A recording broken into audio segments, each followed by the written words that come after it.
アババ大学という番組でひろゆきさんはアレン様と議論され、入社3日後に退職はありと言ってしまいましたが、退職しまくってしまうと取り付く島もなくなってしまうと思いますが、どのようにお考えでしょうか。いや、取り付く島が何を言ってるのか分かんないですけど、辞めるやつはとっとと辞めてくれた方がいいんですよ。3ヶ月で辞めるとか1ヶ月で辞めるとか、教える時間無駄だよねみたいな。例えばじゃあ社員を入れるんだったら、その人用に社員 ID 出して給与明細のシステム入れて、ここあなたの机ねみたいな格好して辞めましたって言ったらもう全部無駄じゃんみたいな。辞めるやつはもうとっとと辞めてほしいっていうのがあって、3日でもなく1日で辞めてほしいっていう風に僕は思ってる派だったりするので、退職する人は早ければ早いほど言うです。はい。っていうので答えになってます。なんか質問したいことがそれでいいのかっていうのがよくあったんですけど、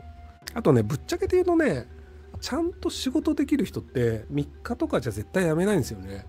仕事ができる人って僕が知る限り我慢ができる人の割合が高いんですよ。仕事って全てが思い通りにいくわけでもないし、じゃあ取引先でクソ野郎がいるとかめちゃくちゃ忙しいとか、やっぱりその何らかしらのストレスがたまる行為が多いんですよ。でそれを我慢して乗り越えられる人っていうのが結果として優秀な人で、上司の顔がムカつくとか3日ぐらいでこれはもう俺向いてないわと思うぐらいの人だったらやっぱり優秀ではないと思うんですよ、僕が見る限り。3日で辞めるような精神性でめちゃくちゃ優秀な人ってあんまり見たことないので、なので本人としては嫌な職場で働きたい、俺はとっとと辞めたいと思うんだったら、もうそういうタイプの人はどうせ優秀にならないから育てる必要もねえからとっとと出てけばっていう風に僕は思うんですよね。我慢強くなくて優秀な人って僕はあんまり見たことないんですよ。結局その思い通りにならない時にできることというのは、その状況を諦めて受け入れるか逃げ出すかの2択なんですよ。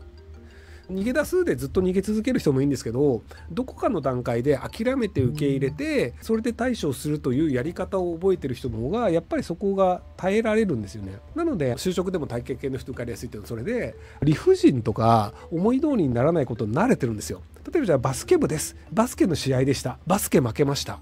しょうがないじゃん、勝てなかったらしょうがないじゃん、次頑張ろうみたいな、もう練習しよう、次頑張ろうみたいなので、そこで負けたムカつく、もうバスケやめるって言ってやめる人はもうやめりゃいいんじゃないの。でも大会系の人ってやっぱり最後までやり続けた人なんですよ。負けて嫌なことがあって、じゃあすげえ練習して頑張って交通費も出して大会まで行って、でボロクソに負けて相手の学校からうわ恥ずかしいへったくそとか言われて、これだけ頑張って交通費も払ってへったくそとか言われてなんなんってなった時に、もうやめたってなるか、じゃあ言われないように頑張ろうってなるかどうかで、言われないように頑張ろうって思った人の方がやっぱり長期的には伸びるんじゃないかなと思いますけどね。重要な会議でも直前にならないと資料作成や事前準備をするやる気が起きません。会議や修行後すぐある場合も前日まで手をつけず、始発で会社に来て不安や焦りを感じながらやります。守ってやりたい気持ちがあってもずるずる時間を過ぎていつも自分に嫌気がさします。どう自分と向き合えばよいでしょうか。問題は早くやらないこと、早く手がけた方がいいよね、早く手がけられる自分になりたいと考えているということが問題なんです。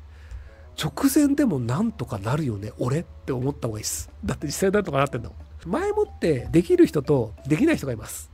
夏休みの宿題を8月31日からやり始めてるパターンの人と7月からやってるパターンの人ってのがいて、8月31日にやる人は7月からやる人にはなれません。なので今は結果としてなんとかなってるのにストレスを溜めちゃってるんですよ。いや1日でできるじゃん、俺すごくねって思って俺すげーって幸せになるか、いやー前からやっとかよかったなって思ってストレスを溜めるか、決壊しちゃうんですよ、直前やるので。なので直前やる、だから俺は直前やる派である、俺は天才であるっていう形で俺すごいっていうので1日で終わらせて逃げ切ったみたいなので割とガッツポーズをするっていう方が僕は人生幸せなんじゃないかなと思うんですよね。前もってやったら80点とか100点とか取れたかもしれないけど、直前だから時間がなくて60点になってしまったよねっていう考え方の人多いと思うんですけど、僕当日で60点マジよくねって思うタイプなんですよ。当日で60点取れるということは、夏休みの宿題って40日かけてやるんですけど、1日で60点取れるんだから毎日60点分の成果を出せるんですよ。ってことは40日かける60で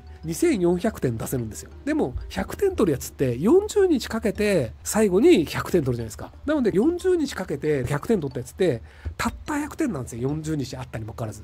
でも1日で60点取れる人だったら土日休んだとして、でも 30×60 で1800点とか取れるんですよ。100点より1800点とかよくねっていうふうに僕は考えるので、なので100点は取れないけど早いっていうところで、僕はむしろ前もって準備とかをしなくてもその場その場で乗り切っていくっていう瞬発力の強さっていうのを売りにしていった方がいいんじゃないかなと思います。僕もそういうタイプなので、はい。前もって準備するとかできないんですよね。やれた方がいいよねとかっていうのは分かるんですけど、やれた方がいいよねでできるんだったらもうできてると思うんで、もうできないと諦めました。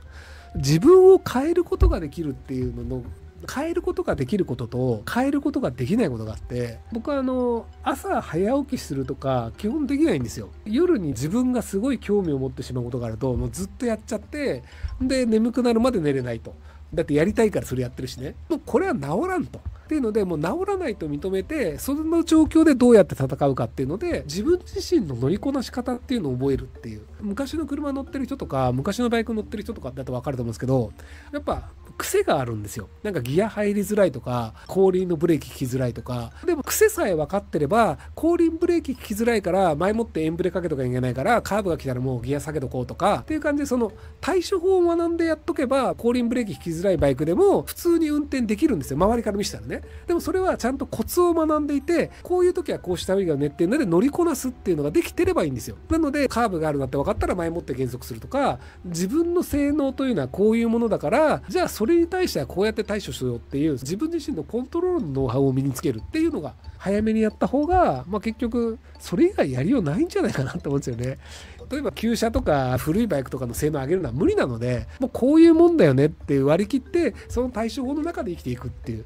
自分の能力がめちゃくちゃ高いって思いたいかもしれないけど、もうそうじゃないよねっていうので、自分を知るという方が結果としてはいいんじゃないかなと思いますけども。なので僕はできないことはできないというので、その欠陥を受け入れて、だから100点は取れないです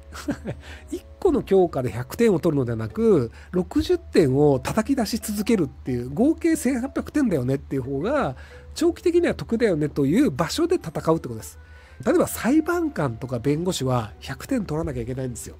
人の人生かかってるからね。刑事事件ですとかだったら、やっぱ冤罪事件とかまずいじゃないですか。なのでそれ100点取る才能がある人がやる仕事で、 IT 系とかってゲーム作りますとかサービスやりますとかは60点でいいんですよ。間違ってたらバグ直せばいいだけだから。ゲームにバグがあるからで人は死なないでしょ。なので医療とかの人はちゃんと100点取る人がやるべきなんですけど、僕はそういう仕事はしないと思ってます。はい、分野横断で議論する委員会の幹事をしています。各分野で有名な専門家で構成されたようですが、意見を求めても積極的に意見がなかなか出てきません。特にオンライン開催のことが原因かもしれません。議論したいテーマに対してどのような進め方をすると効率的に議論を進めることができるのか、これまでの経験で何か知見があれば教えていきたいです。ファシリテーターの平石さんの本を買って読んでください。いや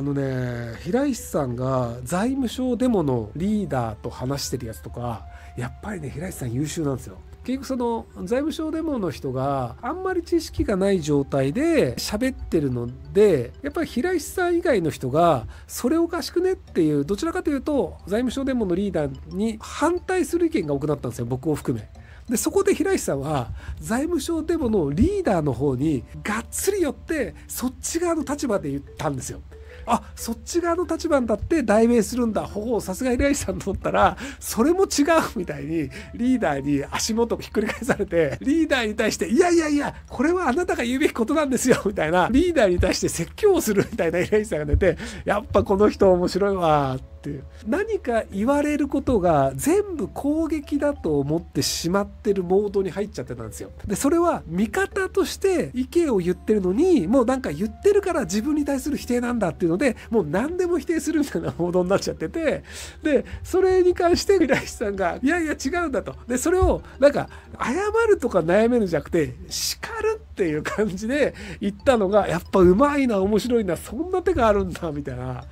頭のおかしなコメンテーターをいろいろ扱ってるので、平石さんはね、やっぱね、飛び道具の量多いんですよ。例えばじゃあみんながみんな意見固まってる時に、私は本当はそうは思わないのですが、立場として司会としてこちら側の意見を言わせていただきますけどもみたいなので、反対側の意見をあえて投げるとか、何も言わないで反対側についたりとかっていうのとか、相手の見てる人っていう視聴者を意識しながら、でもその場にいる人たちの意見の中でまとめる方向に行くのか、一回反発の方向にして意見を出させるのか。みんながみんなそうだよねそうだよねって言うと、それはそれで意見が深まらないので、反発される側のあえてポジションを取ると。でも時間制限があって結論出さなきゃいけないから、まとめに行くぞっていう時の、今度はこの意見を広げないでまとめに行くために、ここはこうですよね、ここはこうですよねって、どんどん相手の意見を閉じていく。でここで閉じて、ここで合意できますよねみたいな形に持っていくみたいなパターンもあって、平石さんの本は割と読んでみると、平石さんがいつもやってることなんですけど、そこら辺も結構参考になるんじゃないかなと思います。司会として仕切らなきゃいけないのと、プレイヤーとしてこういうのを喋らなきゃいけないよねっていうのと、プレイヤーとしてこういうことを言ったら全体としてまとまって尺が収まるよねという司会を助けるプレイヤーと、最終的にタイムキーパーをする司会みたいな、いろんな役割を意識しながらリアルタイムでずっとやってるので、そう来るのねみたいなのが割と面白いです。はい。慣れですね。ひろゆき LINE スタンプ好評発売中です。概要欄に購入リンクがあるので、そちらから購入できます。よろしくお願いします。